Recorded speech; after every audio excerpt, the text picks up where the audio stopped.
Lihatlah bangunan itu. Gereja termegah di muka bumi. Pintunya berlapis emas, lantainya dari pualam murni, tiangnya menyentuh awan. Aku membangunnya agar seluruh manusia di Jazirah Arab berpaling dan berhaji kemari. Tapi kenapa orang Badui itu masih saja pergi ke benda kubus hitam yang mereka sebut Ka'bah? Dan sekarang ada seorang dari mereka masuk dan mengotori gerejaku dengan kotoran manusia. Ampun, Paduka Raja. Orang-orang Arab itu sangat fanatik dengan rumah leluhur mereka, Ibrahim. Persetan dengan leluhur mereka. Aku bersumpah tidak akan duduk tenang sampai aku meratakan bangunan kubus itu. Siapkan 60.000 pasukan tempur. Keluarkan seluruh gajah perang kita, termasuk Mahmud. Ratakan Ka'bah sekarang juga. Assalamualaikum warahmatullahi wabarakatuh. Sahabat beriman, kesombongan adalah awal dari sebuah kebinasaan. Di tahun 570 Masehi, Jazirah Arab diguncang oleh ketakutan yang luar biasa. Angin padang pasir membawa kabar buruk yang membuat bulu kuduk berdiri.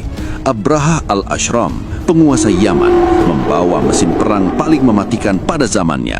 60.000 pasukan bersenjata lengkap dan belasan gajah raksasa Afrika yang belum pernah dilihat oleh orang-orang Arab. Tujuannya hanya satu, menghancurkan Baitullah, Ka'bah yang mulia. Orang-orang Mekah yang miskin dan tak punya militer sekuat itu hanya bisa lari berlindung ke atas bukit, meninggalkan rumah Allah tanpa penjagaan. Namun, Abraha lupa satu hal. Ia mengira sedang berperang melawan batu bata. Ia lupa bahwa rumah itu memiliki pemilik yang maha perkasa. Bukan pedang yang menghentikan mereka, bukan pula panah, melainkan tentara kecil dari langit yang membawa batu neraka. Bagaimanakah detik-detik kehancuran penguasa sombong itu? Simak lanjutan kumpulan Azab Part 3 ini hanya di channel Ali Ammar.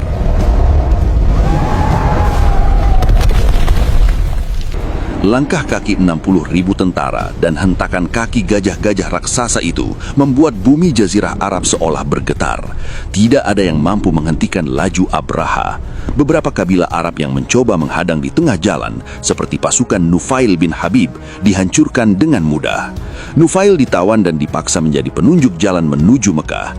Sesampainya di pinggiran Mekah, tepatnya di sebuah tempat bernama Al-Mughammas, Abraha mengirimkan utusannya untuk merampas harta benda penduduk Mekah, termasuk 200 ekor unta merah milik Abdul Muthalib, kakek dari Nabi Muhammad SAW. Abraha juga mengirimkan pesan kepada penduduk Mekah. Kami datang bukan untuk perang. Kami datang hanya untuk menghancurkan Ka'bah. Jika kalian tidak melawan, kalian aman.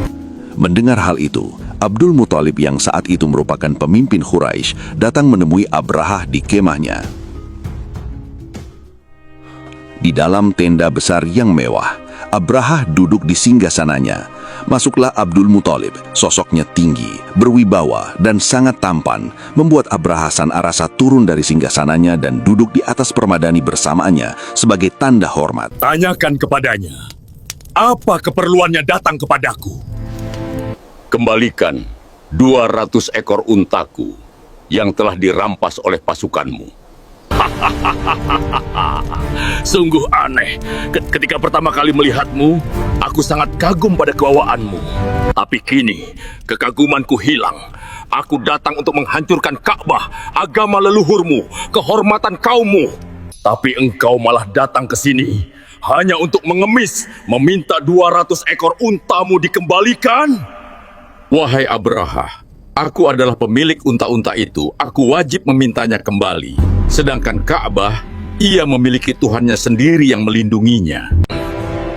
Tuhanmu tidak akan bisa mencegahku hari ini. Itu urusanmu dengannya. Sekarang, kembalikan untaku. Abraha mengembalikan unta-unta itu dengan perasaan menang. Ia merasa Quraisy telah menyerah. Setelah mengambil untanya, Abdul Muthalib kembali ke Mekah. Beliau berdiri di depan pintu Ka'bah, memegang cincin pintunya, dan berdoa kepada Allah memohon agar rumah suci itu dijaga. Setelah itu, Abdul Muthalib memerintahkan seluruh penduduk Mekah mengosongkan kota dan naik ke puncak-puncak bukit. Mekah kini sunyi senyap, siap menerima serbuan mematikan.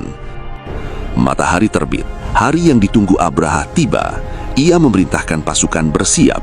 Gajah raksasa bernama Mahmud diarahkan menghadap lurus ke arah Ka'bah. Namun, sesuatu yang tidak masuk akal terjadi. Di tengah keheningan, Nufail bin Habib sang tawanan perang mendekati telinga Mahmud gajah raksasa dan berbisik, Berlututlah wahai Mahmud, kembalilah ke asalmu. Sesungguhnya engkau berada di tanah yang diharamkan Allah. Seketika itu juga, gajah raksasa itu langsung berlutut di tanah. Tubuh besarnya ambruk dan enggan melangkah sejengkal pun ke arah Ka'bah. Tentara Abraha panik melihat itu. Bangun, binatang bodoh! Bangun! Pukul kepalanya! Gajah itu berteriak kesakitan, tapi tetap tidak mau berdiri. Pasukan Abraham memukulinya dengan palu besi di kepalanya, membedah perutnya dengan tombak agar ia mau berdiri. Namun Mahmud mengunci tubuhnya di tanah liat Wadi Mukhasir. Ajaibnya, ketika pasukan memutar kepala gajah itu ke arah Yaman, gajah itu langsung melompat berdiri dan berlari. Diarahkan ke arah Syam, ia pun patuh berlari. Namun ketika kepalanya kembali diputar menghadap Ka'bah, gajah itu kembali menjatuhkan tubuhnya ke tanah. Hewan raksasa itu lebih takut kepada Tuhannya daripada cambuk tuannya. Abraha yang melihat itu dari kejauhan menjadi sangat murka. Tinggalkan gajah bodoh itu. Pasukan infanteri, maju! Ratakan Baitullah sekarang juga! Ketika 60.000 pasukan itu mulai melangkah menginjak perbatasan Mekah, langit tiba-tiba menggelap. Penduduk Mekah yang bersembunyi di atas bukit melihat ke arah laut dengan tatapan ngeri sekaligus takjub. Bukan awan yang menutupi matahari, melainkan jutaan burung berkumpul bergelombang-gelombang. Burung-burung itu datang berkelompok seperti kawanan burung layang-layang, tidak pernah terlihat sebelumnya di tanah Arab. Allah Subhanahu wa Ta'ala mengabadikan momen ini dalam Al-Quran, Surah Al-Fil. Alam taro kaifa fa'ala rabbuka bi ashabil fil. Tidakkah engkau memperhatikan bagaimana Tuhanmu telah bertindak terhadap pasukan bergajah? Wa arsala alaihim toiron ababil. Dan dia mengirimkan kepada mereka burung yang berbondong-bondong. Setiap ekor burung membawa 3 butir batu berukuran sebesar biji kacang hijau atau adas, 1 di paruhnya dan 2 dicengkeram di kakinya. Batu-batu itu bukan sembarang batu, melainkan sijil, batu tanah liat yang dibakar di dalam neraka jahanam. Di setiap batu telah tertulis nama prajurit yang akan dihabisinya. Burung-burung itu terbang tepat di atas pasukan Abraha yang mulai kebingungan melihat langit menghitam. Lalu, hujan mematikan itu pun turun.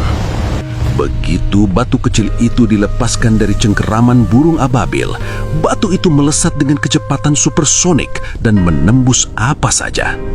Ketika batu itu mengenai kepala seorang prajurit, batu itu menembus helm besinya, menembus tengkoraknya, turun menghancurkan organ dalamnya, dan tembus keluar dari lubang duburnya menuju tanah, menembus baju zirah besi seakan itu hanya selembar daun kering.